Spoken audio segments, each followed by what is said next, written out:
My name is Naila Kabeer, and I work at the Gender Institute at the London School of Economics. And what I've been working on for the last 25, 30 years is primarily looking at the world through a gender lens. And my focus is on labor markets and livelihoods. I look at social protection as a way of making people's livelihoods a bit more secure.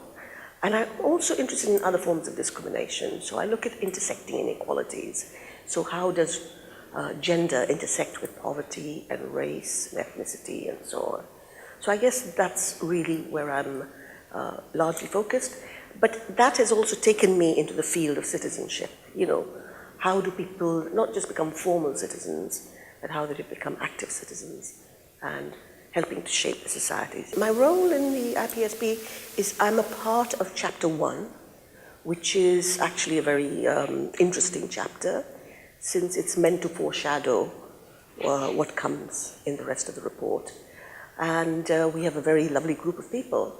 And I guess my own role is to ensure many reports are brought out where issues around the gender tend to be sidelined or forgotten. So we're very keen that a concern with inequalities and with gender inequalities remains very central right through the report. And so I see myself as one of the people that kind of sets the stage, if you like, to make sure that some of the issues that tend to get sidelined, particularly if you've got a whole bunch of economists working on it, that doesn't get sidelined, that remains central.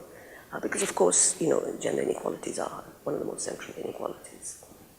So I think that's what my role is. And of course, I'm very interested in the whole area of the links between, if you like, the counted economy, which is production and market relations, and the shadow economy, the uncounted economy, which is reproduction. And yet, you know, the two are completely intertwined. And sort of trying to get those connections out of the shadows and, you know, make sure that the people appreciate that a lot of the work that we do in the market is based on unpaid labor that's largely done by women and girls. Well, I think our chapter, almost, you know, the second chapter is also a very general one, but it's much more normative. I think our chapter will have concerns with justice and capabilities and well-being, but grounded very much in the real world. So we are looking at, I think the chapter is about changing geographies and social trends. So we're looking at time and space and the way in which human actors influence time and space. So in a sense, I think our chapter should kind of summarize everything that comes afterwards. So in a way, people who will read the first chapter will get a sense of what the rest of the report and the spirit of the rest of the report and the philosophy of the rest of the report and the concerns. So I think in terms of the whole report, I'm very pleased, it's a very interesting and important chapter. And in terms of the larger general public, millions of people that I think will read the report, once again, it will be a chapter that tries to summarize the spirits and the rationale for the whole report, and you know, tries to, in a way, both summarize changing geographies of inequality and production and reproduction, but also how things have been changing over time, and what potential there is for positive change. You know, how we can pick up on the opportunities that exist for making far more positive changes happen in the future. You know, social progress is a very positive concept, right? And I think a lot of what I do is to try and point to the barriers to social progress. So in 2010, when we were, you know, 5 years away from the end of the Millennium Development Goals, I wrote a report which was highlighting the way in which the progress that was being documented by the Millennium Development Goals, you know, how many countries were moving in the direction of meeting the Millennium Development Goals, but that there were certain groups of people that were being left behind. And those groups of people were not, not coincidentally, the people who were at the intersections of these various forms of discrimination. So in every country we have certain groups of people, and gender actually is, in that sense, there are many wealthy women and men, and many very poor women and men. So gender in and of itself doesn't necessarily predict that you're going to be left behind. But when gender intersects with these other forms of discrimination, economic discrimination, discrimination on the basis of race and ethnicity and so on, those are the people that get left behind. And so the Millennium Development Goals were measured in terms of averages, but averages gloss over inequalities. So I think, in a sense, I see it as a contribution to progress because it helps to open people's eyes to looking beyond averages, to looking at the way progress is distributed across a population. And I think it was quite an optimistic, despite being focused on such a durable problem. It was optimistic because it tells us that we've made changes on so many different fronts, but that in order to shift it, the Sustainable Development Goals are being talked about in terms of leave no one behind. And it draws your attention to the fact that you have to go make the additional effort to reach out to people who are most likely to get left behind. Well, if you're talking about my very specialized field, then it's about gender. And I think the biggest problem is that there are certain kinds of inequalities, aspects of gender inequality, which have been tackled. So we've seen huge progress on closing the gaps in education. We've seen some progress in terms of health. At the same time, we know that maternal mortality was one of the hardest things to bring down of all the issues that we've been paying attention to over the last 20, 30 years. But in terms of power, so these are capabilities, but they're very basic capabilities.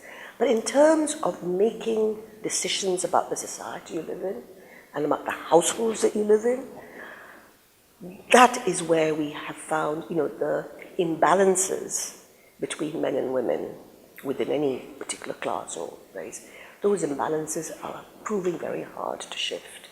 And I think they're proving very hard to shift because women themselves are very often reluctant to make changes for which they may have to pay a price.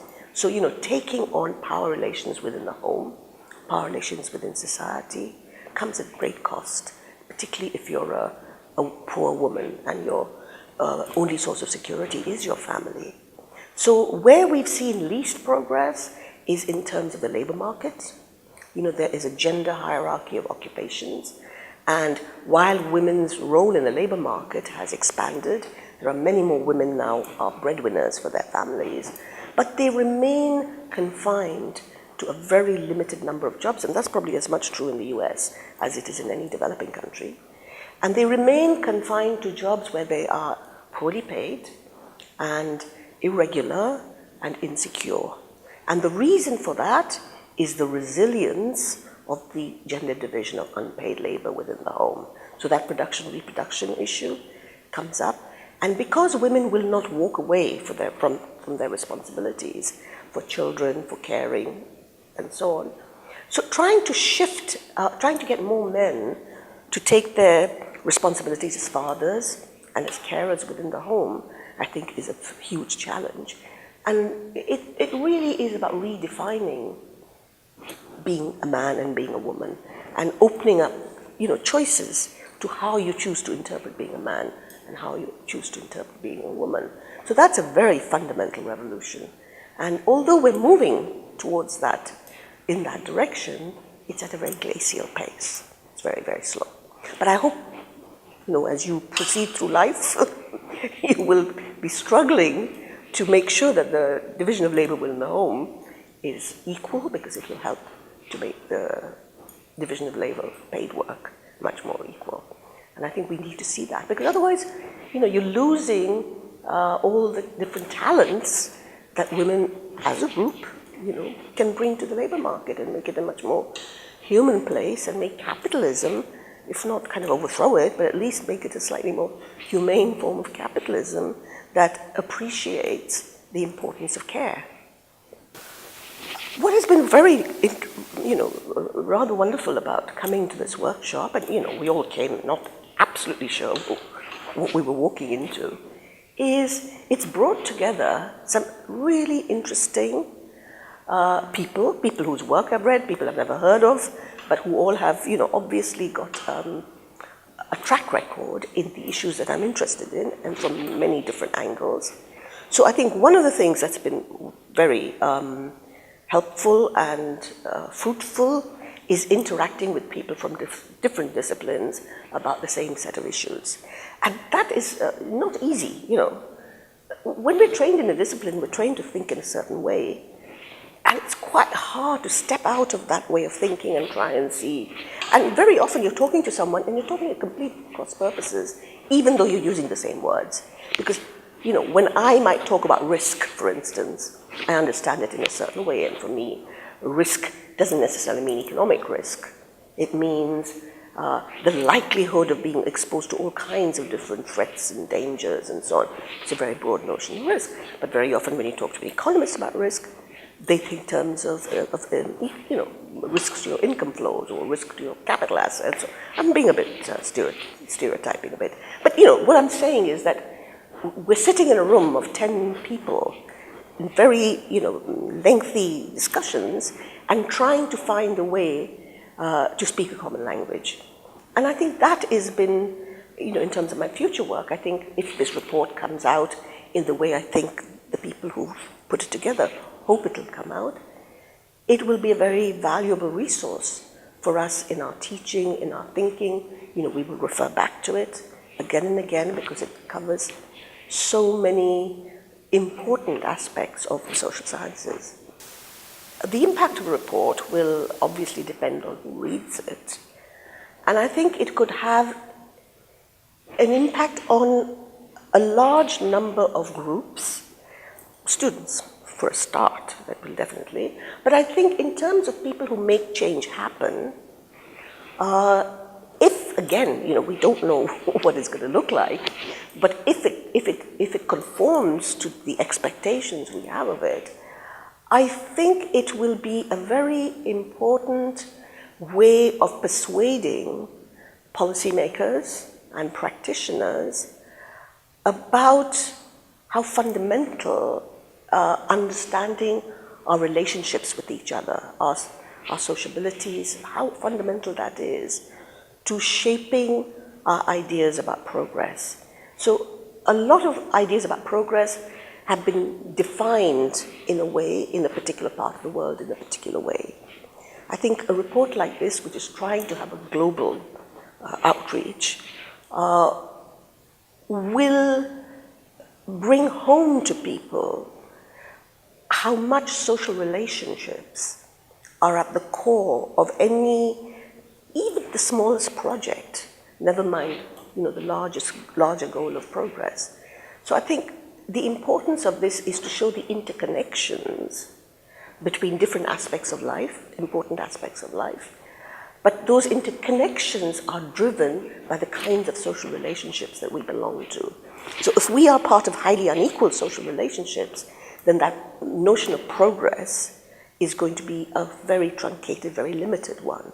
Whereas if we have, potentially far more egalitarian social relationships, then any progress that we achieve will be far more sustainable because many more people will have a stake in that progress.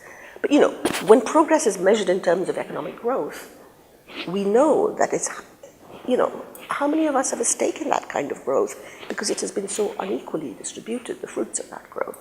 So I think it's understanding what this report should do is place human relationships at the heart of understanding progress and place the interconnections between different aspects of people's lives as critical to making that progress sustainable. And I think what I hope will happen also is, the whole area of the environment, which has become so central, remove the area of the environment from just technical understanding of the environment to understanding, again, how the environment is shaped by unequal relationships, overconsumption, population, all of that. These are all responses to the way human beings interpret their opportunities and their possibilities. And so if we want to change what's happening to the environment, we have to change how we relate to each other and to the environment. I don't know if that makes sense.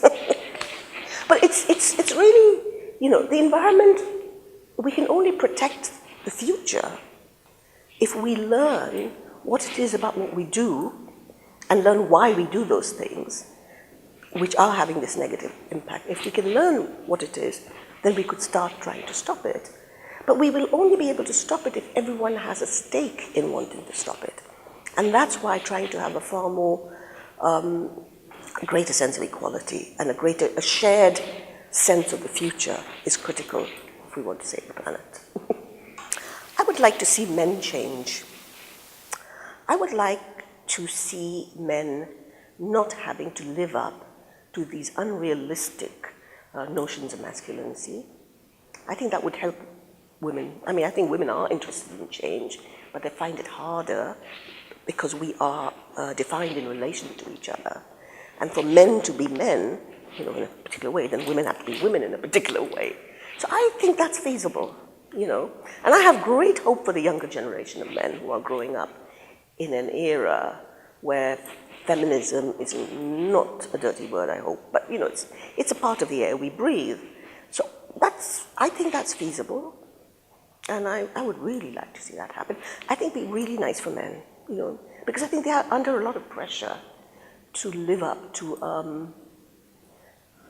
a notion of masculinity which requires them to suppress many aspects of themselves, in order to conform.